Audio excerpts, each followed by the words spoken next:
Yadgir PSI Parashuram ಕೊಲೆ ಪ್ರಕರಣದ ತನಿಖೆಯನ್ನ ಸಿಐಡಿಗೆ ಈಗಾಗಲೇ ಒಪ್ಪಿಸಿ ಅವರು ತನಿಖೆ ಮಾಡ್ತಾ ಇದ್ದಾರೆ.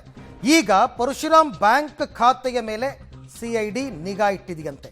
ಹಣ ಜಮಾ ಆಗಿದ್ದು, ವಿತ್ಡ್ರಾ ಮಾಡಿದ್ದು, ಎಷ್ಟು ಹಣ ಡ್ರಾ ಮಾಡಿದ್ರು, ಯಾರಿಗಾದರೂ ಬೇರೆಯವರಿಗೆ ಹಣವನ್ನು ಟ್ರಾನ್ಸ್ಫರ್ ಮಾಡಿದ್ರಾ, ಹೀಗೆ ಹಲವು ಆಯಾಮಗಳಲ್ಲಿ ಸಿಐಡಿ ಅಧಿಕಾರಿಗಳು ತನಿಖೆಯನ್ನು ನಡೆಸ್ತಾ ಇದ್ದಾರೆ. ಹಣಕಾಸಿನ ಮಾಹಿತಿಯನ್ನು ಪಡೆಯಲಿದ್ದಾರೆ ಸಿಐಡಿ ತಂಡ.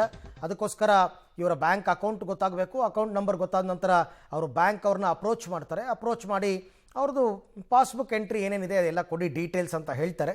ಅಂದರೆ ಇವರು ಈ ಹಿಂದೆ ಏನೋ ದುಡ್ಡು ಕೊಟ್ಟಿದ್ರು ಶಾಸಕರಿಗೆ, ಅದಾದ ನಂತರ ಮತ್ತೆ ಏನಾದರೂ ಡ್ರಾ ಮಾಡಿದ್ರಾ, ಏನು ಎತ್ತ, ಇದೆಲ್ಲವನ್ನು ನೋಡೋದಕ್ಕೆ. ಈ ಬಗ್ಗೆ ಮತ್ತಷ್ಟು ಮಾಹಿತಿ ನನ್ನ ಕೊಲೀಗ್ ಪ್ರವೀಣ್ ರೆಡ್ಡಿ ಅವರಿಂದ ಮಾಹಿತಿ ಪಡೆಯೋಣ. ಪ್ರವೀಣ್, ಈಗ ಪರಶುರಾಮ್ ಅವರ ಹಣಕಾಸಿನ ಮಾಹಿತಿಯನ್ನು ಪಡೆಯೋದ್ರ ಮುಖಾಂತರ ಇದು ತನಿಖೆಗೆ ಯಾವ ರೀತಿ ಪೂರಕವಾಗುತ್ತೆ ಅಂತ? ಅರವಿಂದ್, ಈಗಾಗಲೇ ನಾವು ಡೇ 1 ನಿಂದಲೂ ಕೂಡ ಆಗಸ್ಟ್ 2ನೇ ತಾರೀಕು ಆ ಒಂದು ಪರಶುರಾಮ್ ಅವರು ಮೃತರಾದ ಬಳಿಕ ಅವರ ಪತ್ನಿ ಒಂದು ಗಂಭೀರವಾದಂತಹ ಆರೋಪವನ್ನು ಮಾಡಿದ್ರು. ಏನಂದ್ರೆ ಹಣಕಾಸಿಗೆ ಒತ್ತಡವನ್ನು ಹಾಕ್ತಾ ಇದ್ರು, ವರ್ಗಾವಣೆಯ ವರ್ಗಾವಣೆ ಸಲುವಾಗಿ ಅಂತ ಹೇಳಿ. ಸೊ ಅದರ ಬಗ್ಗೆ ಸಿಐಡಿ ಅಧಿಕಾರಿಗಳಿಗೆ ತನಿಖೆ ಚುರುಕುಗೊಳಿಸಿದ್ದಾರೆ. ಈಗ ಆಗಸ್ಟ್ 2ನೇ ತಾರೀಕು ಪರಶುರಾಮ್ ಅವರು ಸಾವಿಗೂ ಮುನ್ನ ಅಂದ್ರೆ ಸುಮಾರು 1:30ರ ಸಮಯಕ್ಕೆ ಏನಂದ್ರೆ ಯಾದಗಿರಿಯ ಡಿಗ್ರಿ ಕಾಲೇಜ್ ಪಕ್ಕದಲ್ಲಿರುವಂತಹ ಅವರ ಖಾತೆ ಹೊಂದಿರುವಂತಹ ಎಸ್ ಬ್ಯಾಂಕ್ಗೆ ಭೇಟಿಯನ್ನು ಕೊಟ್ಟಿರ್ತಾರೆ. ಭೇಟಿ ಕೊಟ್ಟಂತಹ ಸಂದರ್ಭದಲ್ಲಿ ಸುಮಾರು 2 ಲಕ್ಷದವರೆಗೂ ಕೂಡ ಹಣ ಡ್ರಾ ಮಾಡಿರುವ ಬಗ್ಗೆ ಏನಂದ್ರೆ ಕುಟುಂಬಸ್ಥರು ಗಂಭೀರವಾಗಿ ಆರೋಪವನ್ನು ಮಾಡ್ತಾ ಇದ್ದಾರೆ.